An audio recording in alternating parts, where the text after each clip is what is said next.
bring back Tony, yes. I'm recording this.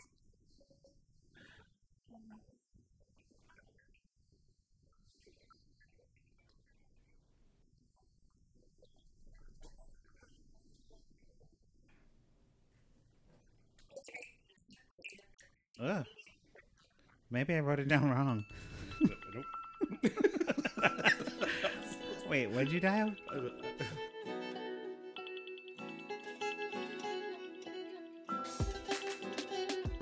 Hello and welcome to Lifetime Uncorked, the podcast where we discuss your favorite made-for-TV movies. Whether you love to hate watch or hate yourself for loving them, pour up a glass of your favorite cocktail and join us.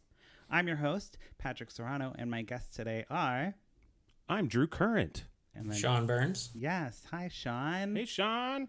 Gentlemen. Welcome to the podcast. So today, Shaun is our calling in guest. We are trying it again after Bev Bailey from last week, our LA actress. Now we have Shaun, who is a blogger of Racing to a Red Light, where he comments about exclusively Lacey Chabert Hallmark movies and then other things that he finds interesting. Shaun, would you like to talk about that a little bit?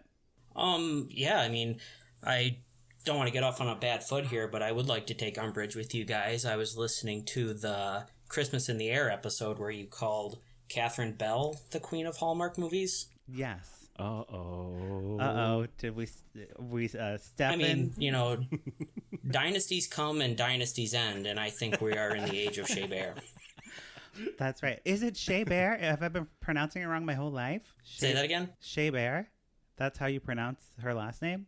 Isn't that correct? I don't know. I mean, I've never heard her name pronounced other than myself talking about it. And I'm the resident expert here. So You'd say Chabert? I say Chabert, but you say Chabert, which sounds nice. It's like a wine. Mm-hmm. I mean, yeah, there might be a Wisconsin accent thing happening here. Sure. But yeah, so I did a little research on Lacey Chabert, or however you say it. She's been in 11 Hallmark movies that I could find total, which is a lot. 11? That's a lot of Hallmark movies. And she's not even the star of some of the early ones. She's just like the sister or whatever. The best friend. Never the best friend. Oh, never the best friend. No, she's Okay. too high profile for that. Okay. But most recently, she's been like the romantic lead in probably the last, like, I don't know. Do you know, Shaun? Like, I know she's definitely running the show in most of these Christmas ones. yeah. I believe this makes number 6 that I watched. Well, I watched 5 last year for a project I assigned myself and came to regret. But and so there was those 5, and now the Sweetest Christmas. The Sweetest Christmas is the 6th Lacey Chabert Christmas vehicle. Great. So let's jump right into the Sweetest Christmas, and just start talking about the show. So let's see here. She is basically playing this woman who is like a cool aunt. She like bakes cookies and she like is just, hanging out. And she like is like, oh man, I really wish I was in this gingerbread competition. I love baking. But her daytime gig is like a receptionist at a thing, right?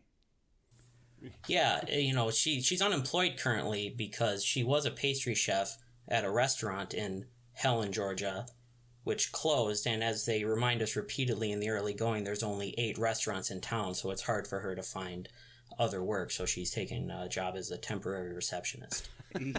Right. And then she's like kind of dating the boss. Like maybe I don't really. That like wasn't like. I'm like, is she dating this business boyfriend? What was his name? I don't even remember. Alex.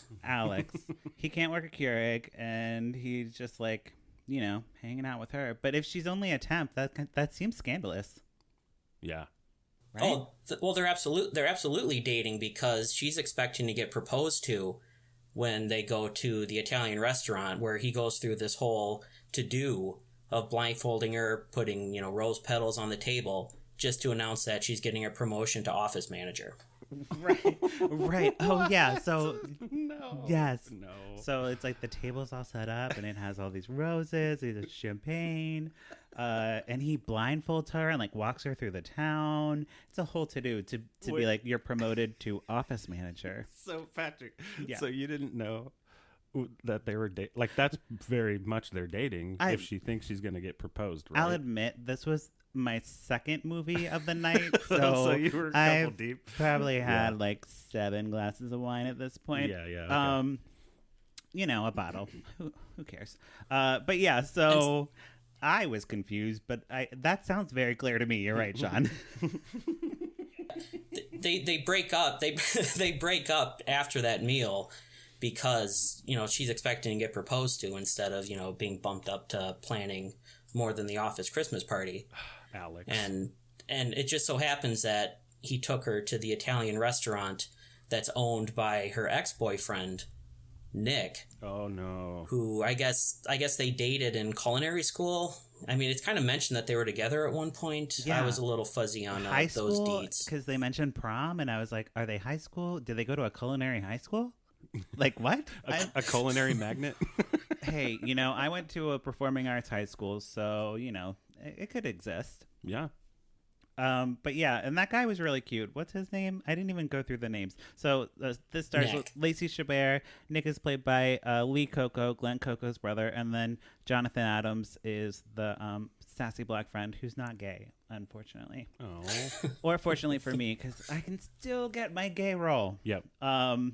But yeah, so he's there at the place, and he's like, "What are you doing here?" And him and the other guy, the business boyfriend, are like, kind of like, "Oh, dude, you messed up. Like, she was thinking you were gonna propose." It's like, yeah. How did you not think that? Oh boy. Shaun, I brought a clip today to kind of talk about how the exposition in these things are so like very concise. So all this information is like given to you in the first 2 minutes of the movie. Absolutely. And it's like what is that? A barrage, or like they berate you with just info just right at the top. So I brought a clip. I'm not sure if you're going to be able to hear it with the audio hookup, but I'm just going to play it for our listeners, and then we'll jump back into the synopsis. So here we go.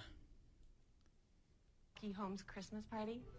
Yeah, I love baking, and it's kind of part of my job to make sure the office looks festive as the receptionist. Temporary receptionist. You spent too much money on culinary school to be answering phones. Have you heard me answer the phone? Good afternoon, Hockey Holmes. We make dreams come true. Don't you think every time I pick up the phone, I wish I was picking up a pastry bag? There's like 8 restaurants in this town. Straight up. One that could afford a pastry chef. Ooh, Shay Haven't Philippe. You were amazing there. I just wish Amazing could have kept the owner from selling the place.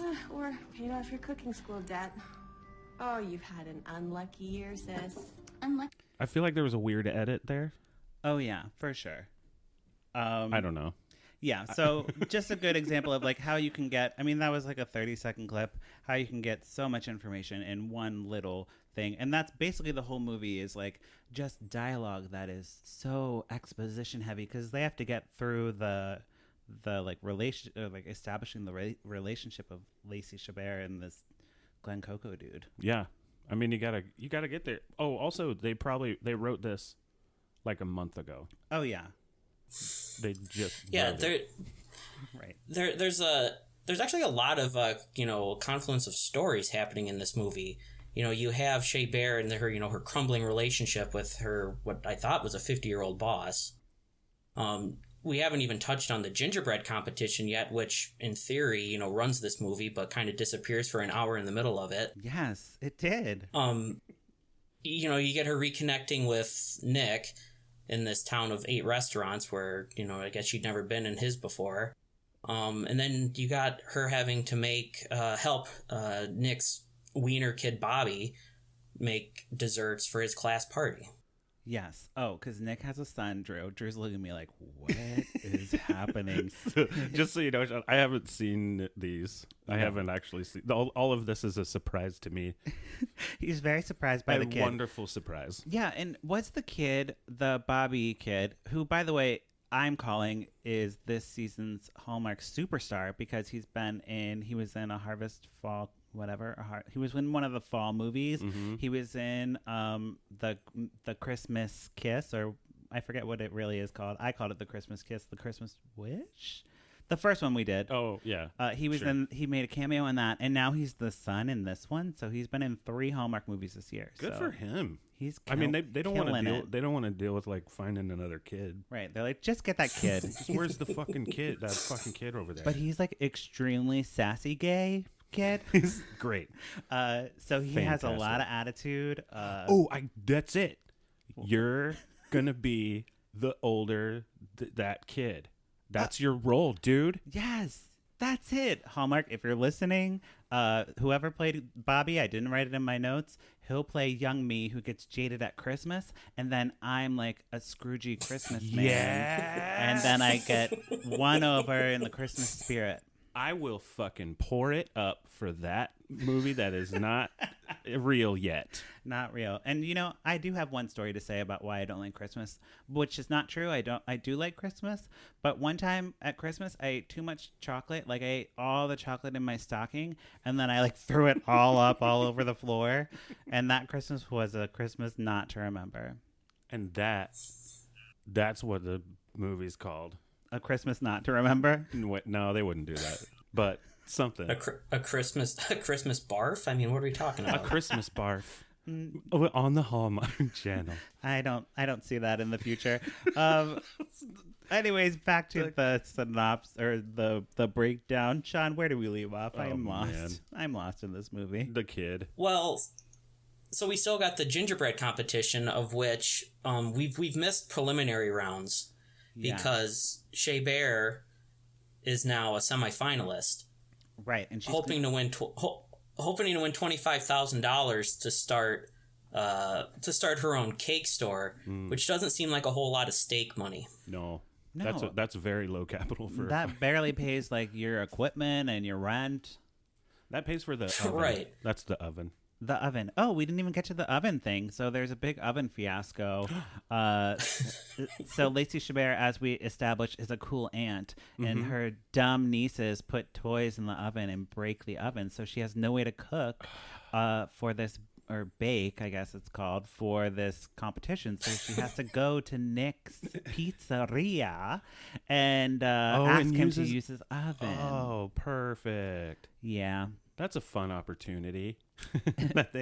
It is. And, it seems like it would be, in the synopsis that we read before, it seemed like it would be very romantic. It wasn't really romantic. Like, we meet Ralphie, the black friend, who's, like, not even, like, I thought he was going to play the ex-boyfriend or, like, the other man. Yeah, that's what I thought it was. No, he's just, like, a peripheral friend of Nick's, and he's, like, funny. I don't know if Hallmark's ever dipped their toes into interracial dating. That might be a big ask for them, for sure. Yeah, that's tough for them.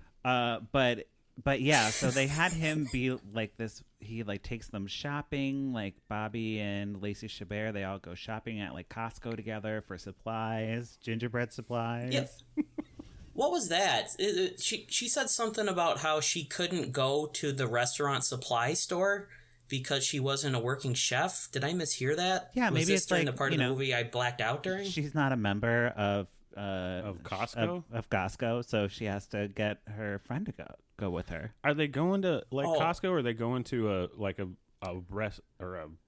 restaurant supply store? I think it's supposed to be a restaurant supply store, but in my 7 glasses of wine, I just assumed it was Costco. Cool. Yeah, I would have too.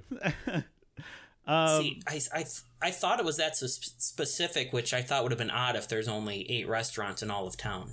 Yeah. Right. Yeah. So, never forget 8 restaurants. So they didn't show you this, but they traveled 8 hours to a city. Yeah. To the nearest.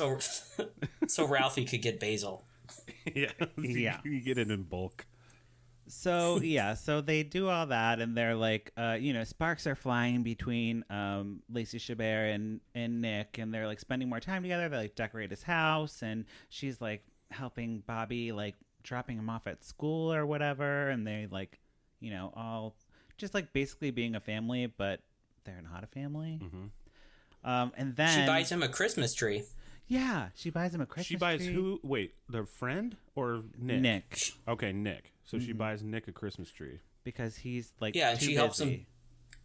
Yeah, she helps him decorate the house. And like they go in the garage and play foosball for a little while. I mean, they made a day of it. Yeah. Oh. It's like a whole thing. And like, we're talking in like 20 minutes of what I just said in 2 sentences took about 20, 30 minutes. Did they throw snowballs at each other? Yes, in this one I believe they did throw snowballs at each other, and they like are like making a little. They find like a little pile of snow and just like throw snowballs. Well, just as Christmas, that snowball fight. No, so then we get back to like the gingerbread baking and the big chef. There's a big announcement that Ina Brocken. Well, how do I even say that? Yeah. What is it? Earlier in the movie when she's talking about how, since she's unemployed, but she still likes, she would like to compete in more contests, but she says, well, there's so many celebrity chefs now that, it's just not worth it. And then, yes, this Wolfgang Puck sounding woman shows up. Yeah, so she's a German, and she enters into the American gingerbread competition. And everybody's just like totally cool with it, but I mean, I'm sorry. I'm an American, and I'd be like, a German? No. This is America. You need to, like, get your visa. I don't even know. But if it's an American gingerbread competition, it should be Americans competing. Like, gingerbread comes from Germany. That's not fair. That ain't even fair. Did gingerbread really come from Germany? Probably. I mean, maybe. I believe it. Probably. So she's, like, mysteriously entered into this competition. It's a big thing. Turns out, spoiler alert, also, if you are just, like, catching up on these podcasts or you were, like, jumping in on the Lacey Chabert episode because you love her, like everyone, we're going to spoil this movie, so stop listening now because, if you couldn't predict it, we're going to just spoil it.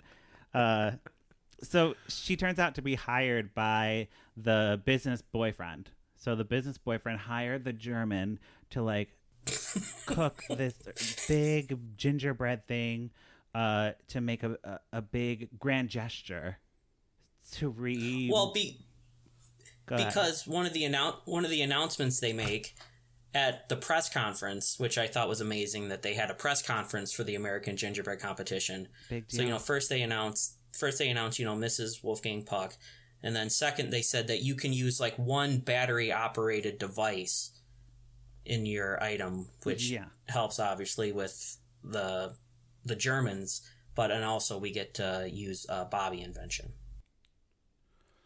So part of the competition, so you could make everything has to be editable except you could use one battery thing. Correct. Oh. Yes. I don't even know. Is that the it? Is that the it? Should we say, like, I want to know what they use it for. Well, so one has like an Eiffel Tower and it like has all the lights on it. Okay. The one that this German uses has a little like podium or something that rises up and presents a ring because the business boyfriend proposes to Lacey Chabert with the gingerbread thing that the German made. Too late, bro. Too late. And Lacey Chabert's like, no, like you fake proposed to me last time and I'm not about it. I'm like all about Nick now. But of course, Nick just like comes in this is the last 10 minutes again, Drew. Okay. Nick comes in and he sees them together and he like runs off to his terribly parked car. The car was like parked in like 3 parking spaces. And he like on the sidewalk. He's like, how could you? And she's like, I only want you. And then I think we just jump right to the actual competition and she like has 12 hours to win him back. So she makes she starts over. Yeah, she scraps her gingerbread and makes a carousel gingerbread because that's where they shared their first kiss. Oh